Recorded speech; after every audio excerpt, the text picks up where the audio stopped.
termina su asignación eficiente. Nos pasamos un buen rato discutiendo sobre las dificultades, o más, sí, las dificultades y los aspectos logísticos, técnicos, teóricos, financieros, que están alrededor de un estudio para calcular la importancia o el valor o la función de demanda o la función de disposición a pagar para un bien público. O sea, es costoso y es complicado y presumiblemente por ese motivo es que, digamos, no hay muchos estudios al respecto, ¿no? ¿Ok? Entonces, el día de hoy lo que vamos a ver es el caso de un bien comunal. El, el bien comunal, recuerden que cumple con estas condiciones. Acá está. Se le llama también recurso de propiedad común, ¿ya? Entonces, un bien comunal, fíjense que es rival y no excluible, ¿ya? Y acá tenemos la atmósfera, carreteras congestionadas. Miren, tiene dos características. El primero es rivalidad, ¿ya? Estoy acá en digamos, si esto fuera una matriz, estoy en el A, A13, ¿no? ¿Ok? Entonces, la rivalidad significa que lo que yo tengo, tú dejas de tenerlo, ¿ok? Y al mismo tiempo, la no exclusión significa, pero no hay forma que yo pueda excluirte. O sea, si no hay forma de que podamos, de que alguien nos pueda sacar, es obvio que nos vamos a pelear por algo, ¿ok? Entonces, lo que yo tengo, tú no lo tienes y no hay forma de excluirme, de que seamos excluidos de alguna manera. Aquí principalmente se aborda el caso de las pesquerías, ¿ya? ¿Por qué? Porque las pesquerías justamente tienen en condiciones naturales, ¿ya? O sea, en ausencia de intervención del Estado, presentan este problema. ¿Por qué? Porque una tonelada de pescado que yo capturo es una tonelada que tú dejas de capturar. ¿Saben? Recordemos de que la biomasa de la pesquería no es infinita, es finita. Por lo tanto, se va a agotar. O sea, si excedemos una captura tal que, digamos, si capturamos un nivel que excede a la regeneración natural, evidentemente la biomasa va a tender a su agotamiento. Entonces, una tonelada que yo extraigo, digamos, de anchoveta, es una tonelada menos que tú extraes. Entonces, y además, nadie puede sacarte de la pesquería. Nadie puede decirte, no, tú no y tú sí. No, no hay forma de eso. Ojo, en condiciones naturales, es decir, en ausencia de intervención del Estado. Entonces, si es así, ambos nos vamos a pelear por el recurso. ¿Ok? Y ya sabemos que eso va a tener consecuencias que las vamos a comentar ahora. En el caso también de los recursos naturales, de otros recursos naturales como, digamos, los metales, ¿no? Los yacimientos, digamos un yacimiento de oro, si no hay intervención del Estado en condiciones naturales, todo el mundo se está peleando y todo el mundo se está metiendo. Por ejemplo, el caso de La Rinconada, ¿ya? Ustedes saben que es una zona liberada, una zona donde no hay propiedad, es tierra de nadie, y ahí prácticamente están sacando, tengo entendido, de que oro, ¿no? Entonces, el, ah, ahí al margen de que pasan cosas terribles, si lo vemos en términos económicos, pues no se logra la eficiencia, ¿ya? Es decir, no se logra generar el mayor bienestar social posible. Entonces, recuerden que antes, en el caso de un bien privado, o sea, lo que está acá, lo que estoy colocando con el puntero, en el caso de un bien privado, no hay ese problema. ¿Por qué? Porque el privado, al ser el único dueño, él se queda con los beneficios y él no lo comparte con nadie, por lo tanto, él va a manejar eficientemente. Hay un derecho de propiedad establecido. Sin embargo, acá en los recursos de propiedad común, no hay un derecho muy claro en la propiedad porque es de todos, ¿verdad? Y el mayor problema es de que, bueno, y si es un bien, es un recurso natural, es un bien, entonces yo voy a utilizarlo. El problema es que si yo lo utilizo, tú lo dejas de utilizar y vamos a iniciar una carrera por quién lo utiliza primero, por quién se lo apropia primero. Y en esa carrera es que surgen los problemas económicos, ¿ok? Y de ahí la preocupación. Entonces, vamos a volver a bien comunal. Recuerden, todos los recursos naturales en ausencia de intervención del Estado constituyen bienes de propiedad común. Los recursos naturales, por ejemplo, los metales, las pesquerías, ¿ya? Constituyen, o sea, constituyen recursos de propiedad común en donde en ausencia de intervención pública, estos recursos no necesariamente van a agotarse, pero sí no se va a lograr lo más probable es que no se logre la eficiencia, ¿ya? Entonces, esto fue un tema muy discutido, digamos, en la literatura, y que al mismo tiempo fue, digamos, quizás el primero que discutió este tema y lo hizo y formó parte de la literatura fue Harding. Y Harding lo que propuso es el caso de una situación en Reino Unido en donde eh, existía pues terrenos de la comunidad y la comunidad era comunidad de pastores, eh, y tenía terrenos, o sea, cada individuo que formaba parte de la comunidad tenía terreno y aparte había un terreno comunal, es decir, un terreno para todos. Es algo así como que todos tienen un jardín, ¿ya? Pero aparte de ese jardín, hay un jardín más grande para todos, o sea, todos tienen un parque, ¿ya? Entonces, si esa es la lógica, si esa es la lógica, entonces los pastores primero van a utilizar los terrenos comunales, o sea, el terreno de todos, y todos piensan de la misma manera. Antes que utilizar su terreno, van a llevar a su ganado para el terreno comunal. ¿Y qué va a ocurrir ahí? Pues se va a degradar, se va a malograr y al final todos terminan perdiendo, ¿ya? Este problema no es exclusivo, digamos, de esa situación de pastoreo. También, por ejemplo, cuando ustedes, el- o sea, podríamos poner muchos ejemplos, ¿no? Un ejemplo urbano sería cuando ustedes, por ejemplo, sacan a sus mascotas al parque, ¿no? ¿Por qué la llevan al parque? Por qué no? Ojo, ustedes llevan a su mascota al parque para más que pasear, ustedes la llevan para defecar. ¿Por qué no defequen en el jardín de su casa? ¿O por qué no defequen en su casa si es su mascota?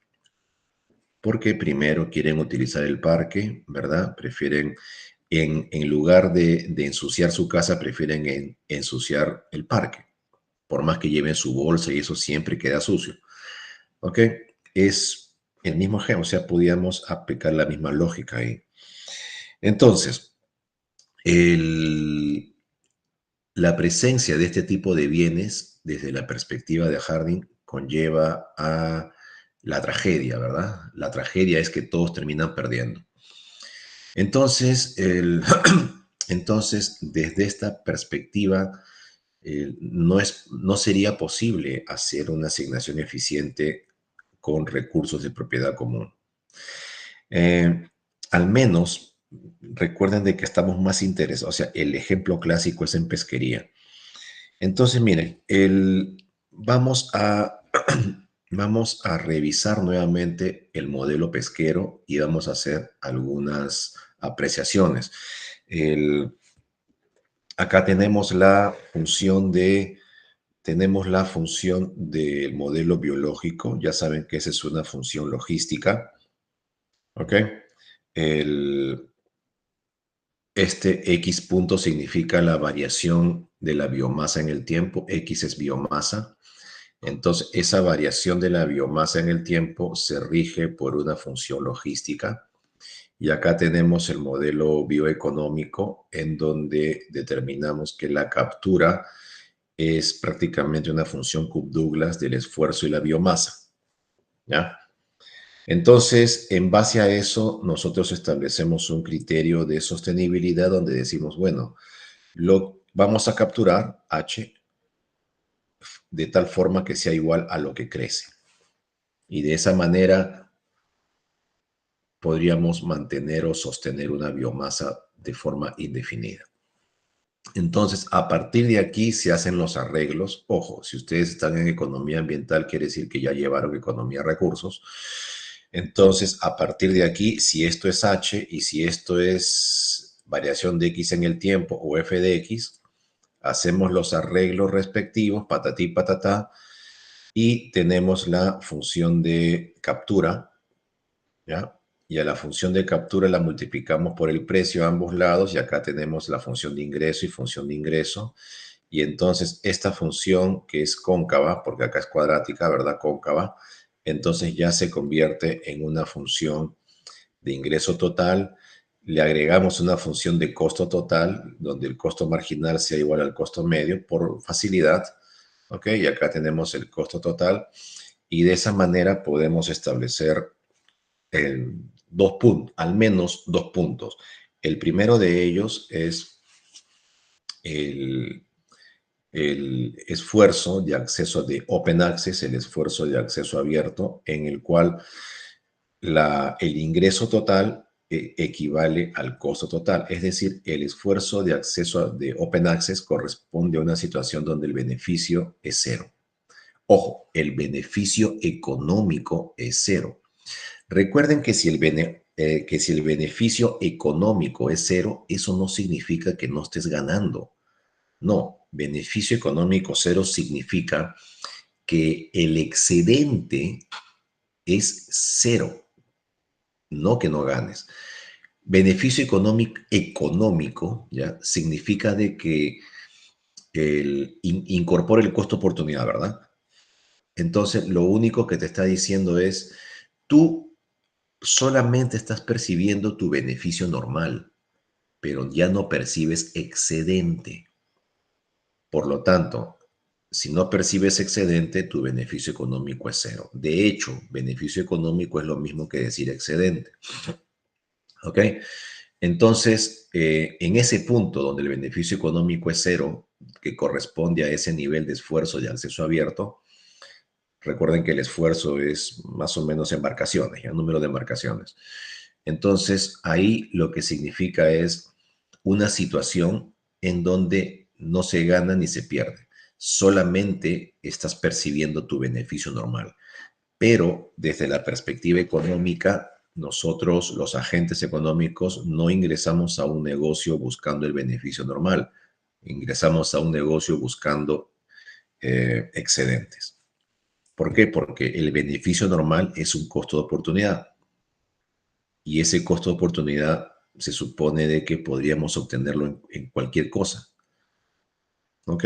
Y si es así, entonces no nos vamos a meter a un negocio para ganar lo mismo que nos meteríamos en otro.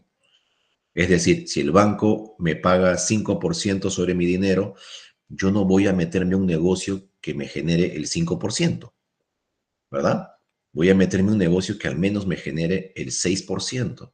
Quiere decir de que voy a percibir un 1% por encima de mi costo oportunidad. Ese 1% es el excedente.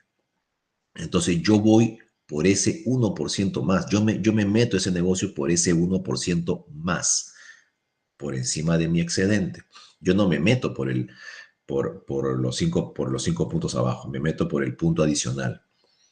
Entonces, esta situación de Open Access significa que el beneficio económico es cero, lo cual implica que tu excedente es cero, ¿ya? No obstante, solo percibes un beneficio normal. que es el costo de oportunidad. ¿Ya? Entonces, y acá en el otro lado tenemos la mayor distancia entre el ingreso total y el costo total. Entonces, eso corresponde obviamente al esfuerzo del máximo beneficio. Si la distancia entre el ingreso total es mayor al costo total, entonces eso denota el esfuerzo del máximo Pi, ¿no? Del máximo beneficio.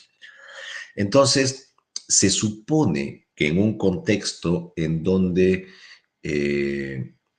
hay bienes comunales en ausencia de regulación, ¿ya? Todos están peleando por el recurso y están en la vecindad de este punto. Es decir, cuando estamos en la actividad pesquera, antes que lo capture uno, o sea, antes que lo capture tu rival, tú lo capturas. Pero para hacer eso, tú debes tener una flota más grande que tu rival. Si tienes una flota más pequeña, tu rival va a pescar más que tú. ¿Ok? Entonces, tu rival también piensa lo mismo. A la hora y la hora, ambos están con flotas enormes para tratar de ganarle al otro. Pero eso no significa que pesques más. ¿Ok? O sea, prácticamente se están peleando por lo mismo. Entonces va a haber una capacidad ociosa bastante alta y eso significa costos. O sea, vas a incurrir en enormes costos, ¿ya? Y en algún momento ya no va a ser rentable seguir peleando porque te va a costar demasiado. La flota va a ser tan grande que al final no vas a, con los escuálidos resultados que vas a obtener, no te va a salir a cuenta. ¿Ok? Entonces, miren, en ausencia de regulación deberíamos estar en la vecindad de este punto. Entonces, ¿qué tenemos que hacer para salir de acá y tender al lado izquierdo? Pues si el esfuerzo lo definimos como embarcaciones o botes, entonces deberíamos reducir la cantidad de botes o embarcaciones. Y claro, en lugar que tú le digas a alguien, oye, no es necesario que te estés peleando con tu rival, por lo tanto ya no debes tener tantas embarcaciones, por lo tanto vas a reducir tus costos. ¿Ok? Sí, pero y si tu rival no piensa lo mismo, tendrían que ponerse de acuerdo para eso. Pero, y si no se ponen de acuerdo, y si uno le hace el avión al otro, entonces no hay confianza y por lo tanto van a seguir con su misma flota. Es ahí que interviene el regulador. Es ahí que interviene el Estado y el Estado les dice, a ver, un momentito, ¿cómo era la propiedad en este punto? De todos y de nadie, ¿verdad? Y entonces eso conllevaba a que se estén peleando por el recurso y que prácticamente sus beneficios económicos sean cero. Miren, porque la propiedad no estaba bien definida. Ahora viene el regulador, el Estado, y dice, miren, todo esto es mío, ¿ya? Y yo voy a decirles cuánto es lo que ustedes van a capturar. Y les más, los voy a fiscalizar. Y pobre de ustedes que pesquen más de lo que yo les diga. ¿Ok? Si es así, entonces ellos ya no van a tener que lanzar al mar una flota tan grande. Van a lanzar una flota lo más pequeña posible para capturar la cantidad que les van a encomendar. O sea, prácticamente le estamos diciendo, tú solamente vas a pescar 100 toneladas.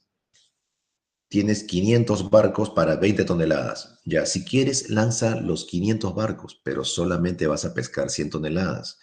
Entonces el agente dice, mira, cada barco tiene capacidad para 20, entonces solamente voy a mandar 5 barcos. ¿Por qué? Porque ya no tiene sentido lanzar 495 más barcos. ¿Por qué? Por nada. Si ya no van a pescar nada. Entonces, de esa manera, el Estado les dice, ya vas a pescar lo que yo te digo. Yo no te voy a obligar a que no salgas con tus 500 barcos. Ese será tu problema.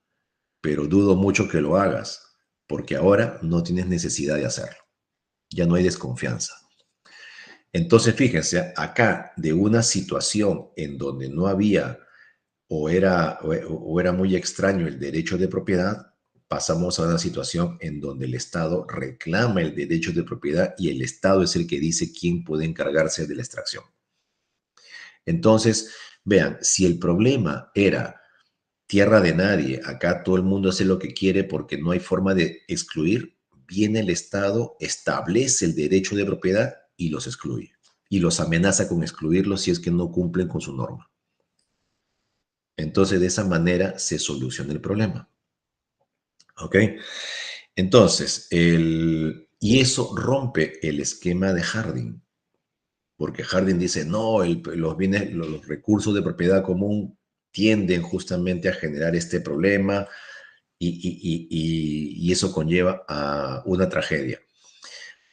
Miren, miren, aún en ausencia de intervención del Estado, tampoco se llegaría a esa tragedia.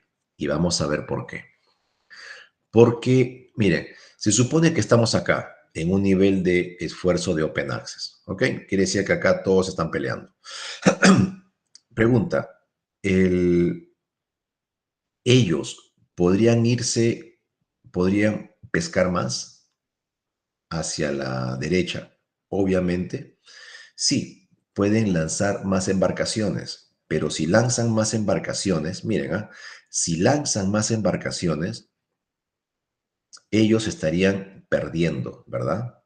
Porque el ingreso total está por debajo del costo total, o sea, serían sumamente irracionales, ¿ya? Pero aún siendo irracionales, si ellos están en un punto como el que estoy con el puntero ahorita, si ellos están ahí, miren, tendrían un ingreso total equivalente a esto, ¿ok? Estarían perdiendo. Pregunta, ¿pero serían sostenibles? Sí. ¿Por qué? Porque recuerden que esta línea azul proviene justamente, proviene de esta condición. De ahí salió la línea azul. Entonces, todos los puntos que están a lo largo de la línea azul son puntos sostenibles. Son puntos en donde no importa lo que hagas, la biomasa se mantiene. Entonces, si la biomasa se mantiene a lo largo de toda esta zona, ¿verdad? Toda esta zona donde tú ya estás perdiendo, pero aún perdiendo, no afectas la biomasa. Entonces, ¿de qué tragedia hablamos? ¿Ok?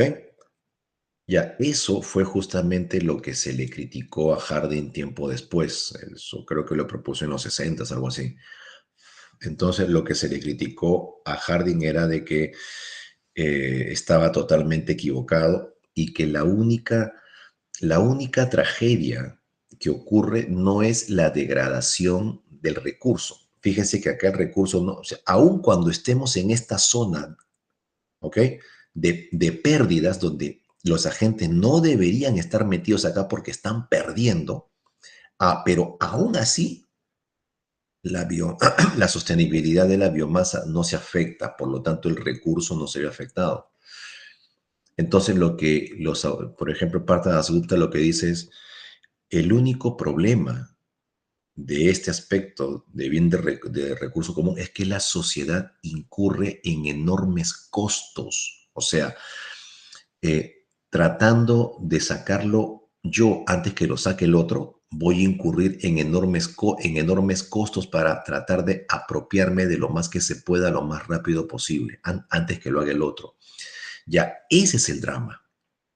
El drama no es que se acabe el recurso, el drama es que voy a incurrir, o sea, si yo ya he llegado acá, quiere decir de que mis costos son enormes, tanto que prácticamente no gano excedente. Los excedentes se diluyeron tratando, o sea, ¿por qué? Porque mis costos fueron sumamente altos, comprando herramientas, comprando naves, comprando lo que sea, para tratar de capturar antes que el otro lo capture. O sea, ese miedo, ¿no? Que me gane la captura antes que yo lo haga, ese miedo conllevó a que yo tenga que comprar más y más naves, pero eso significó más y más costo. Y a la hora de la hora prácticamente me quedé sin ganancia. Ya, ese es el drama, en que la sociedad ha tenido que incurrir en enormes costos. O sea, y recuerden que los recursos de la sociedad son escasos. Entonces la sociedad prácticamente los está despilfarrando lo está despilfarrando en una situación que no tenía mucho sentido. ¿Ok? Un momento.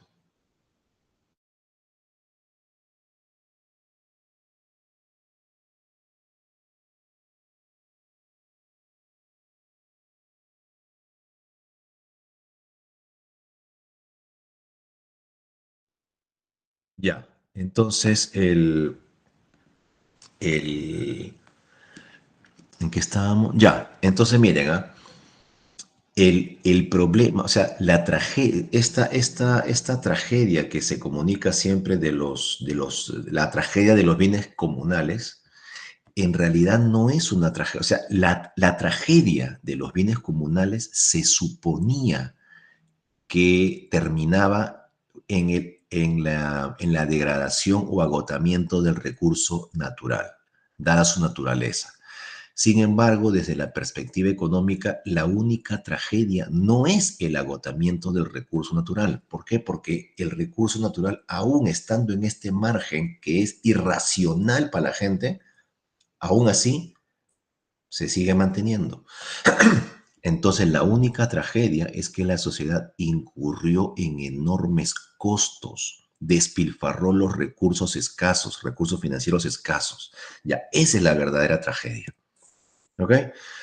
Entonces, si el problema surge por los derechos de propiedad mal establecidos, la solución es eh, establecer derechos de propiedad eh, genuinos, ¿verdad? En este caso, el Estado interviene y dice, oye, todo esto es mío, todo esto es para mí, y yo diré quién se encarga de pescar y bajo mis reglas. Y es más, solamente ustedes van a pescar este H. Y este H, oh sorpresa, cumple con la sostenibilidad. Entonces, entre todos ustedes me van a capturar el H. Pobre de aquel, o sea, entre todos, no pueden exceder eso. Y yo voy a decir cuánto pesca cada uno. Listo, se solucionó el problema. Y eso es justamente lo que está estableciendo el Perú en este sistema de cuotas individuales de pesca, para el caso de la anchoveta y merluza. ¿Ok? Entonces, si el problema es que todo el mundo puede pescar y no hay forma de excluir a nadie, entra el gobierno y dice, no, esto es mío y yo sí los voy a excluir. Así que o cumple con mis reglas o los excluyo. Y listo, se acabó el problema. ¿Ok? Pero nuevamente, esto funciona en, eh, dentro de las 200 millas, donde el Perú tiene soberanía. Pero fuera de las 200 millas, el Perú no tiene soberanía. Entonces, fuera de las 200 millas, efectivamente se cumple el Open Access. O sea, Open Access es acceso abierto y acceso abierto significa tierra de nadie, ¿ya? Entonces, miren, hay dos situaciones. Una cosa es tierra de nadie, o sea, no hay derecho de propiedad por ningún lado, o sea, fuera de las 200 millas, donde vienen las embarcaciones chinas, y lo otro es dentro de las 200 millas, que es en que encajaría con un bien comunal. ¿Pero qué significa? ¿Acaso bien comunal no se pelean igual? Sí, en Open Access se pelean y en bien comunal también se pelean, pero, ojo, llegan al mismo resultado, pero la diferencia es que en bien comunal es comunal, o sea, hay cierto grado de pertenencia, que es muy extraño, ¿verdad? O sea, hay una comunidad que reclama las 200 millas. Ahora, que sus pescadores respeten, esa es otra cosa. Pero en el Open Access no hay propiedad de nada. En el Open Access no hay propiedad. ¿Ok? Ahí está el problema. Ojo, pero ambos, en ausencia de regulación, se llega al mismo resultado. Por eso es que en la literatura es muy fácil ver que este punto no diga recurso de propiedad común, sino de arranque van y colocan Open Access. ¿Ya? El resultado de Open Access debería ser el mismo resultado de bien comunal en ausencia de regulación. ¿Ya? ¿Entienden? Ya, esa es la diferencia. Entonces, ahora, la solución, fíjense, ¿ya? La solución es, ya, en Open Access yo no puedo hacer nada, porque no hay forma de implementar un derecho de propiedad, porque no hay propiedad, o sea, no hay forma que haya una propiedad en acceso abierto. ¿Ok? O sea, de la milla 201 para arriba, el gobierno peruano no puede hacer absolutamente nada. Eso es Open Access.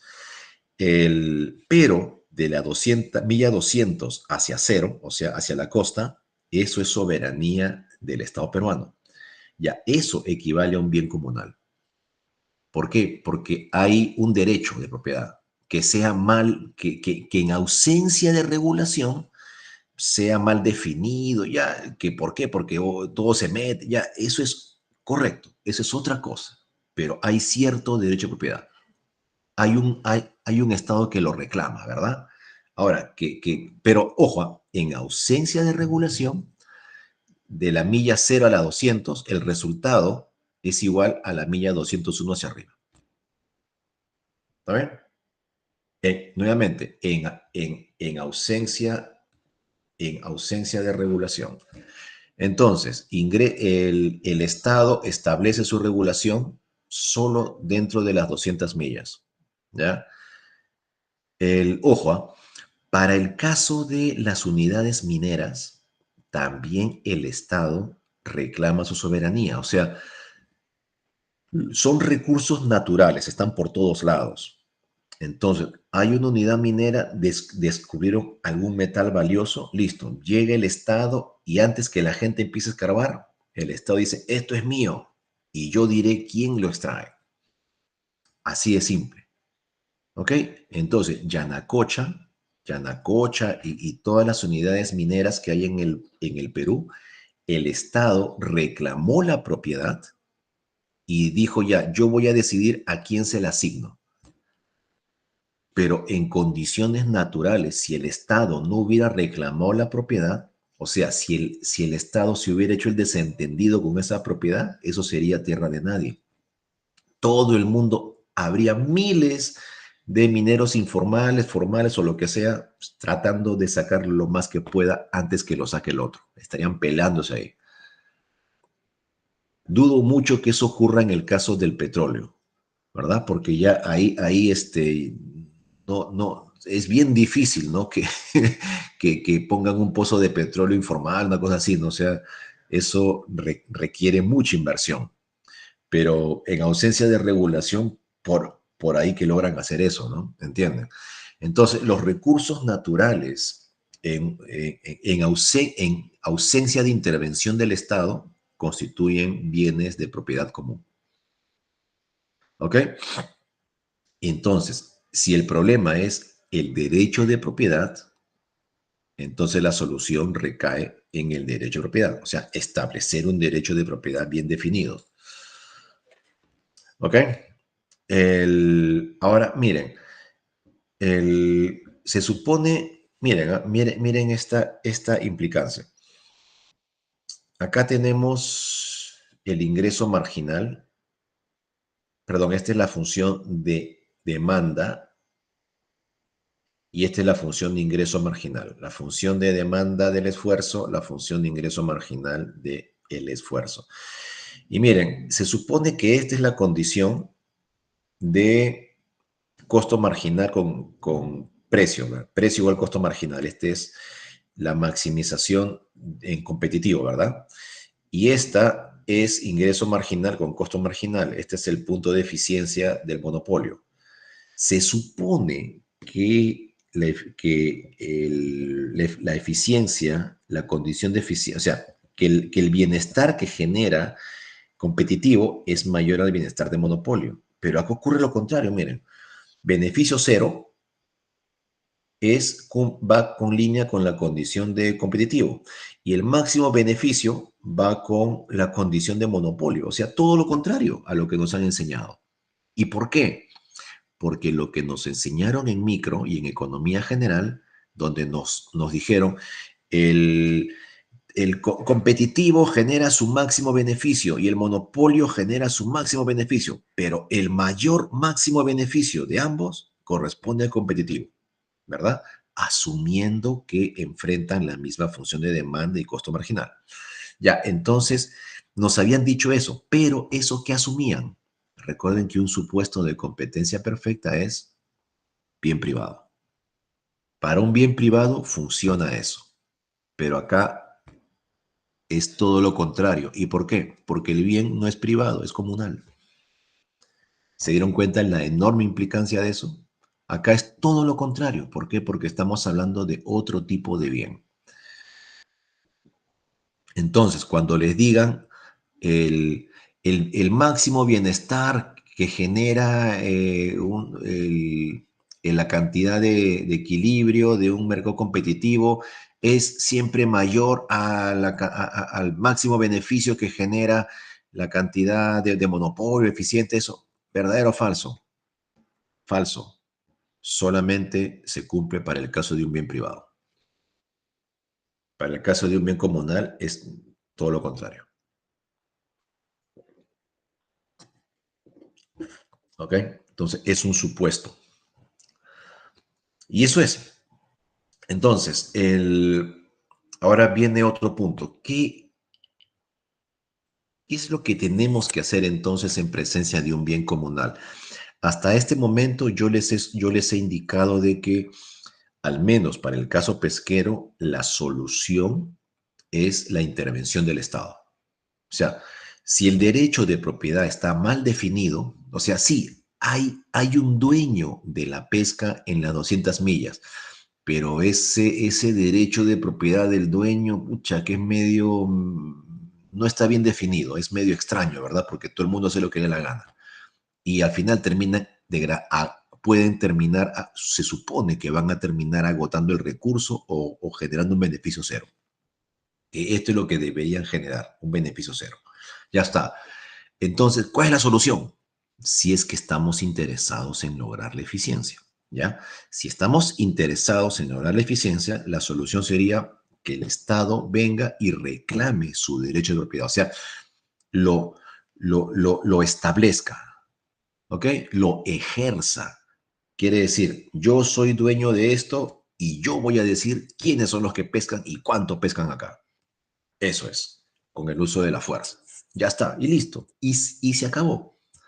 Entonces el Estado dice, ok, tú vas a pescar solamente tantas cantidades o tal cantidad. Así que da lo mismo si sacas toda tu flota o un pedacito de tu flota. Solamente te doy derecho a que pesques un poquito de anchoveta. Obviamente, como los agentes son minimizadores de costos, van a llevar la menor cantidad de flota posible, dado que tienen una restricción. Por lo tanto, ya no tienen que estarse peleando con nadie. Por lo tanto, ya no tienen que incurrir en enormes costos. De esa manera, la cantidad de flota se reduce, sin necesidad de haberlos obligado. Simplemente le estoy diciendo, si tú quieres, anda al mar con tus 500 barcos, yo no tengo problema. Pero si yo fuera tú, usaría solo 5 barcos, porque con 5 barcos es suficiente para la cuota que te he asignado. Pero si quieres, lleva 1000 barcos, por mí no hay problema. Obviamente, el agente en esta situación de restricción y de control va a decir, no tiene sentido lanzar 500 barcos, solamente llevo 5. Y sus costos se redujeron abismalmente. ¿Qué hace con esos barcos? Ya verá qué es lo que hace. Con esos barcos que ya no le sirven. Ya está, verá que ese será su problema. Entonces, no hizo falta que yo lo obligue. Tienes que reducir tus barcos. No, simplemente le dije, ya no vas a capturar tanto, ahora vas a capturar tanto. Punto. ¿Me entiende? Entonces le di libertad, no lo obligué a que se desprenda de sus activos. No, haz con sus activos haz con ellos lo que mejor te parezca. Es un país libre, ¿ok? Entonces, uno creería hasta este momento que la mejor solución para el caso o la solución para el caso de los bienes de propiedad común es la intervención estatal, ¿ya? Que el Estado reclame y ejerza su derecho de propiedad. Y el Estado diga quién lo saca. Eso ha ocurrido para la pesquería en Perú, ¿no? Eso ocurre para el petróleo, eso ocurre para los metales, eso, incluso para las concesiones forestales, también ocurre eso. Entonces, ¿será que esa es la solución entonces? La respuesta es no. Hay una economista que fue la primera premio Nobel, Eleanor Armstrong, y ella lo que proponía, o sea, toda su carrera la dedicó justamente a los bienes de propiedad común, ¿ya? Toda su carrera, todos sus libros, su trabajo era básicamente sobre bienes de propiedad común. Entonces, ella lo que propuso es que no siempre se justifica la intervención del Estado para resolver el problema de los bienes de propiedad común. Miren, es otra posición. ¿Y por qué? Porque hay evidencia de muchas pesquerías que desde tiempos muy antiguos a la fecha se siguen manteniendo. Y si se siguen manteniendo es porque, y quiere decir que no agotaron su recurso, y si no lo agotaron es porque siguieron reglas, acuerdos, ¿verdad?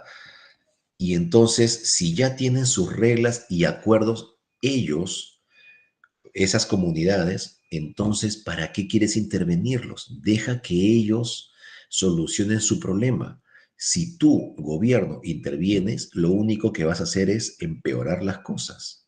Ellos están ahí desde hace mucho tiempo y ellos ya saben cómo solucionar sus problemas.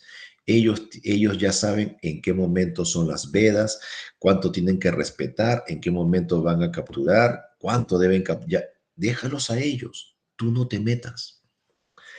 Y eso tiene sentido, pero tiene sentido dependiendo la magnitud de la pesca. Si son comunidades que dependen exclusivamente de ese recurso, es obvio que van a manejarlo de la mejor manera. ¿Por qué? Porque si lo manejan mal, ellos desaparecen. ¿Está bien? O sea, si es la única actividad, tienen que manejarlo bien, porque si no la manejan, ellos van a terminar perdiendo y probablemente para siempre. Entonces, si ellos son racionales, ellos mismos van a acordar, dependiendo también del número de integrantes, ¿verdad? Porque cuando es mucha gente, las decisiones se complican y el cumplimiento se complica. Entonces, si son comunidades que viven exclusivamente de ese recurso, se entendería de que ellos, y si hasta ahora, y si hasta el día de hoy sobreviven en esa actividad, quiere decir de que lo hicieron bien. ¿Ok? Sin embargo, no podríamos o no deberíamos aplicar esa misma lógica para todo tipo de pesquerías. Por ejemplo, para una pesquería industrial como la peruana, donde las comunidades en realidad son grupos de inversionistas, empresas, ¿verdad? No deberíamos asumir un esquema de sostenibilidad, ¿no? O sea, las empresas maximizan su bienestar, su valor presente y el máximo valor presente no necesariamente va de la mano con un esquema de sostenibilidad, no necesariamente. ¿Ok? Entonces, eso es un tema discutible, ya es que hasta polémico podría ser, pero habrá situaciones en donde se requiere entonces la intervención del Estado y habrá situaciones en donde donde no se requiere la intervención del Estado, ¿verdad? Un caso adicional, ¿por qué el Estado no interviene en en estos lugares donde hay minería informal, donde es tierra de nadie? ¿Por qué el Estado no interviene? ¿Por qué el Estado no dice, yo llego, me apropio y yo digo, es más, en lugar de que haya 500 mineros informales chiquitos que estén escarbando, yo voy a implementar una mina grande y esa mina grande va a, por tema de escala, aplica eficiencia, ¿no? Mejor tecnología, genera más dinero para el Estado, para ella misma y todos felices, que es lo que se busca. ¿Por qué no hace eso?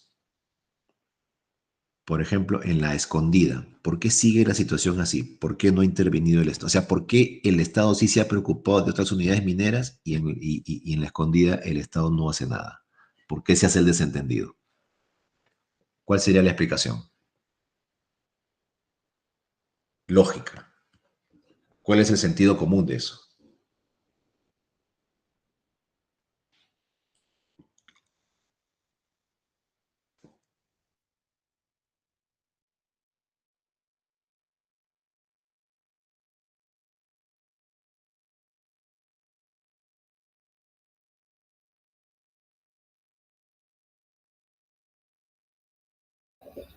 Profe, no iría más por el lado de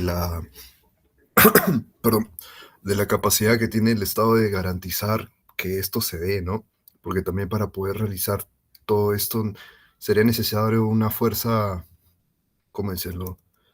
Este, en conjunto con las fuerzas policiales, ¿no? O fuerzas armadas que puedan garantizar de que esto se cumpla, ¿no?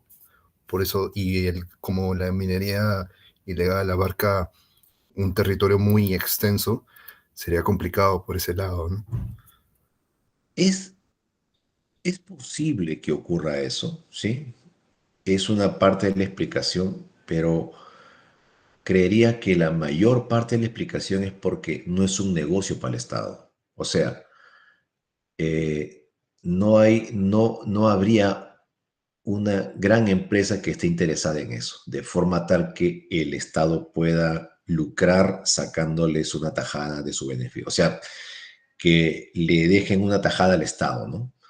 Entonces, claro, va a ser, hasta donde entiendo, por ejemplo, que venga una gran empresa y que saque el oro no sería rentable en ese lugar. ¿Por qué? Porque en ese lugar el oro está por aquí, por todo lado, cantidades pequeñas, cosas así, ¿no? Entonces no justifica una gran inversión y en consecuencia no justifica un gran beneficio y por ende no le caería al Estado algo que justifique su intervención. Entonces yo creo que va por ahí. Pero si llegan a detectar un yacimiento gigantesco en la escondida, al día siguiente el Estado reclama su propiedad inmediatamente. Ahí sí lo soluciona. Bueno, solución entre comillas, ¿no? Mejor, más que solución, deberíamos pensar en que el Estado interviene. ¿Por qué? Porque ahora sí ve que es un gran negocio para una concesión. Yo creo que la cosa va por ese lado. ¿Ok? Entonces, el problema, o sea, desde la perspectiva económica, miren, el problema de los bienes de los bienes de propiedad común no es que terminen agotándose o degradándose como se cree. ¿Por qué? Porque antes que eso ocurra, los costos ya fueron lo suficientemente grandes que no justifiquen seguir capturando o extrayendo. Esa es la lógica. Entonces, ¿cuál es el drama? El drama no es que algo se acabe. De hecho, no debería acabarse, al menos bajo esta lógica que ven en pantalla. No debería acabarse. Antes que se acabe, o sea, el EOA, donde ya colindas con la irracionalidad económica, antes que eso ocurra, quiere decir que incurriste en enormes costos, tanto que ya no te es rentable capturar más. Pero aún cuando seas irracional, sigue siendo sostenible, al menos desde esta lógica con este modelo tan sencillo. Digamos, el modelo es muy sencillo, muy básico. Y vean otro resultado, que las consecuencias de esto son totalmente diferentes a lo que establecemos bajo un esquema de competencia perfecta, ¿verdad? Miren, el menor beneficio va de la mano con la condición de precio igual costo marginal, que es el competitivo, y el mayor beneficio va con costo marginal igual ingreso marginal, que es de monopolio. Entonces, es todo lo contrario a lo que ocurre con un bien privado. ¿Ok? Se desprende de que ese esquema que les enseñan ustedes de precio igual costo marginal e ingreso marginal, ya eso es correcto para cualquier situación. Pero de ahí a afirmar que el beneficio máximo de competitivo es mayor al beneficio máximo de monopolio, la respuesta es no necesariamente. Eso dependerá del tipo de bien. Si es un bien privado, funciona, pero si es un bien común, de propiedad común, es todo lo contrario.